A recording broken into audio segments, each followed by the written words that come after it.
जेठानी की 100 तारीफें। आपने बचपन में वो टॉफी खाई होगी, है ना, जो पहले खट्टी और मीठी भी लगने लगती है।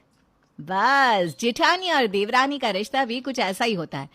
किसी पल खट्टा सा लगता है और दूसरे पल मीठा सा भी। हमारी पारुल की भी अब देवरानी आने वाली है। आइए देखते हैं कि इनके रिश्ते में खट्टास ज्यादा होती है या फिर मिठास। अरे पारुल, जरा देख तो रिया तैयार हुई कि नहीं। आज उसकी पहली रसोई है। जा देख जरा। जी माँ जी, अभी देख कर आती हूँ। अरे रिया, तुम तैयार हुई या नहीं? माँ जी तुम्हें नीचे बुला रही है। आज तुम्हारी पहली रसोई है ना? हाँ भाभी, बस मैं तैयार ही हूँ। मुझे ना बहुत डर लग रहा है कि मैं कैसे बना पाऊंगी सब कुछ। अरे इसमें डरने की क्या बात है। मैं जब इस घर में शादी करके आई थी ना, तो मैंने खीर, पूरी, बेसन के लड्डू, बहुत कुछ बनाया था। और सब लोग अपने हाथ चाटते रह गए थे, पता है। अरे वाह भाभी, आप तो बहुत ही ज्यादा होशियार है। मैं तो आपकी जैसी कभी बन ही नहीं सकती। मैं तो आपके जितना कभी बना भी नहीं सकती। अरे अब ऐसा कुछ नहीं है रिया, तुम ना मेरी कुछ ज्यादा ही तारीफ कर रही हो। अरे भाभी, आप तारीफ के लायक है तभी तो कर रही हूँ। अनुज मुझे बता रहे थे कि मेरी भाभी बहुत अच्छा खाना बनाती है और सूजी का हलवा तो सबसे बढ़िया। पता नहीं मैं ऐसा कब बना पाऊंगी।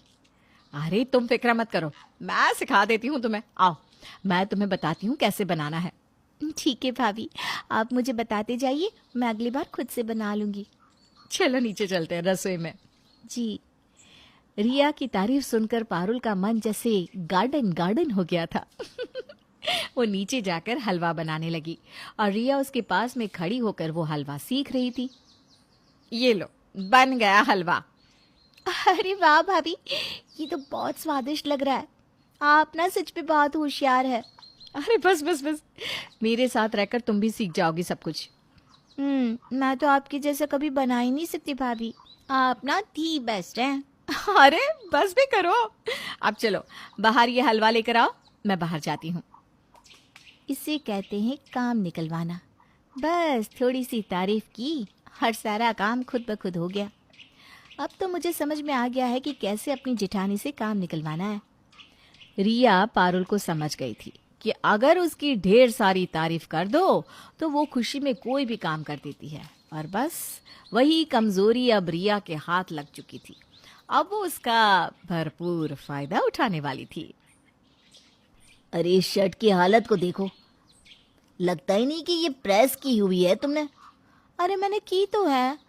अरे पर ठीक से करो ना। अब मैं ये शर्ट ऑफिस की मीटिंग में कैसे पहन सकता हूँ? अब मैं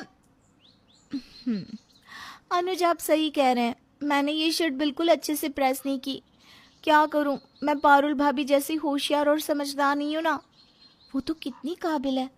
आकाश भैया उनके हाथ की प्रेस की हुई शर्ट पहनते ना, तो 2 दिन तक शर्ट खराब ना हो ऐसी कड़क प्रेस करती हैं। हाँ वो बात तो ठीक है, पर अब मैं क्या करूँ? अब मैं क्या कर सकती हूँ। पारुल भाभी जैसा तो नहीं, लेकिन मुझे जैसी आती है मैं आपकी शर्ट प्रेस कर देती हूँ। लाइए। अरे अरे, उसकी कोई जरूरत नहीं है, लाओ मुझे दे दो शर्ट। अरे पर भाभी, आप कैसे ये शर्ट। अरे यही नहीं, बाकी शर्ट्स भी दे दो, लाओ, और तुम चिंता मुक्त हो जाओ। भाभी, सच में आप जैसा तो कोई हो ही नहीं सकता। आप कितनी अच्छी हैं। बस बस बस, अब ये कहने की कोई जरूरत नहीं है। लाओ मुझे सारी शर्ट्स दे दो, तुम्हारा काम चुटकी में हो जाएगा। ये हुई ना बात। रिया पारुल की इतनी तारीफ करती, पारुल खुश हो जाया करती और आधे से ज्यादा काम वो पारुल से ही करवा लेती। अरे रिया बहू, आज ये सारे नए तांबे के बर्तनों को अच्छे से घिस देना, ठीक है। ये रहा नींबू और पत्थर, इससे तांबे के बर्तन बहुत ज्यादा चमकने लगते हैं, इसलिए इन्हें नींबू से अच्छे से घिसना। जी ठीक है माँ जी, मैं इन्हें अच्छे से घिस देती हूँ। ठीक है, तुम जब तक ये काम करो मैं दूसरा काम देख लेती हूँ। इतने सारे बर्तन मैं अकेले कैसे करूँगी, मेरे हाथ ही छिल जाएंगी। अब क्या करूँ, भाभी भी दिखाई नहीं दे रही है। अगर वो दिख जाए तो मेरा काम बन जाए। मुझे करना ही क्या है, उनकी थोड़ी सी तारीफ ही तो करनी है, और फिर वो मेरे जाल में फंस जाती है। पर वो है कहाँ। हाँ, अरे माँ, वो मेरी जेठानी ना, क्या कहूँ, देवी है देवी। बाकी जेठानियों की तरह बिल्कुल नहीं है कि अपनी देवरानी को इतना सारा काम दे दे अकेले करने के लिए। अरे वो तो मेरा बहुत ध्यान रखती है, तुमसे भी ज़्यादा। अगर वो देख ली कि मेरे पास बहुत सारा काम पड़ा है तो मेरी मदद के लिए दौड़ी आती है। अच्छा चलो माँ, मैं रखती हूँ फ़ोन। मुझे ना ये पीतल के ढेर सारे बर्तन साफ़ करने हैं, फिर खाना भी बनाना है। फ़ोन रखती हूँ। हाँ। अरे रिया, तुम एक काम करो, तुम जाकर खाना बनाओ और ये बर्तन यहीं छोड़ दो। नहीं नहीं भाभी, मैं बर्तन कर देती हूँ ना साफ, कोई बात नहीं, मैं आपको तकलीफ नहीं दूंगी। अरे मुझे क्या तकलीफ होने वाली है इसमें? जाओ, ये सब हो जाएगा। जाओ जाओ जाओ। थैंक यू भाभी, आप नहीं होती तो पता नहीं मेरा क्या होता। अरे कोई बात नहीं, जाओ आराम से खाना बना लो और जब तक तुम आओगी सारा काम हो चुका होगा। ठीक है भाभी। रिया की ये ट्रिक हमेशा काम कर जाती थी। आज शाम रिया की दो सहेलियां आ रही थी जिनके लिए उसे नाश्ता बनाना था। रिया, तुम्हारी सहेलियां आ रही है ना, तुम उन दोनों के लिए कुछ अच्छा सा क्यों नहीं बना लेती? हाँ माँ जी, मैं भी यही सोच रही थी कि उन दोनों के लिए पकौड़े और अदरक वाली चाय बना लेती हूँ। हाँ हाँ, बना लो। वो दोनों पहली बार हमारे यहाँ आ रही हैं, उनकी अच्छे से खातिरदारी करना। जी। कुछ देर बाद रिया की सहेलियां किंजल और पायल उनके घर आती है। अरे कैसी है रिया, आजकल तो हमें भूल ही गई है। हाँ भाई, अब ससुराल में है रिया तो काम से उसे फुर्सत तो मिलेगी नहीं। अरे नहीं नहीं, ऐसी कोई बात नहीं है, मुझे इतना ज्यादा काम नहीं होता यहाँ। क्यों, इतना बड़ा परिवार है तेरा, तुझे काम नहीं होता?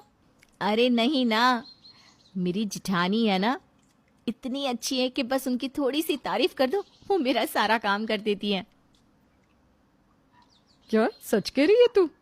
और नहीं तो क्या, मैं उनकी थोड़ी सी तारीफ करती हूँ तो वो मेरा सारा काम बड़े आसानी से कर देती है। मैंने उनसे कहा आप प्रेस बहुत अच्छा करती हैं तो उन्होंने मेरे सारे कपड़े प्रेस कर दिए। मैंने उनसे कहा आप बर्तन अच्छे करती हैं तो उन्होंने मेरे सारे बर्तन अच्छे से घिस दिए। पर उन्हें पता चल गया तो कि तू उनकी तारीफ करके उनसे सारा काम करवाती है। अरे उन्हें कभी पता नहीं चलेगा और बस मेरा काम ऐसे ही निकलता रहेगा, और क्या। ये तो तूने बड़ी पते की बात की, सच में। अरे आज की ही बात देख लो, मैंने उनसे कहा आप जैसे पकोड़े और चाय कोई नहीं बना सकता तो वो तुम दोनों के लिए पकोड़े और चाय बना रही है। आती होंगी। रिया, क्या मैं अंदर आऊं? लो आ गई। हाँ हाँ आइए ना भाभी। ये लो गर्मा गर्म पकोड़े और अदरक वाली चाय। मैंने कहा था ना, मेरी जिठानी बहुत ज्यादा अच्छी है, वो मेरा बहुत ध्यान रखती है। हाँ भाभी, रिया आपकी ना बहुत तारीफ कर रही थी। अरे ये तो बेवजह ही मेरी तारीफ करती रहती है, मैं तो कुछ भी नहीं करती। भाभी आप इतना सब करती हैं फिर भी कहती हैं कि मैं कुछ नहीं करती। कितनी सीधी हैं आप सच में। अरे सीधी क्या इसमें, मैंने कुछ किया ही नहीं तो मैं क्यों कहूँ? ये तो तुम बेवजह ही मेरी तारीफ करती रहती हो। अच्छा ये सब छोड़ो, ये लो इस महीने का तुम्हारा बिल। बिल कैसा भाभी? अरे तुमने जो इतने सारे कपड़े करवाए, बर्तन घिसवाए, सफाई करवाई थी और भी छोटे मोटे काम, और हाँ इन पकोड़े और चाय का भी है। मैं कुछ समझी नहीं भाभी। अरे ये सब मैंने इमली से करवाया था ना, जो पास के घर में काम करती है। तुमसे नहीं हो रहा था तो मैंने तुम्हारे लिए उससे करवा लिया, और कोई भी काम हो ना तो वो कर देगी, लेकिन पहले उसका ये 20,000 का बिल चुका देना, ठीक है? 20,000? हाँ, वो एक काम की 1,000 रुपये लेती है ना। रिया, तुम्हारी जेठानी तो सच में तारीफ काबिल है, क्यों पायल? हाँ, ये रिया की तो निकल पड़ी। 100 तारीफें करे अपनी जिठानी की तो भी कम पड़ जाएगी।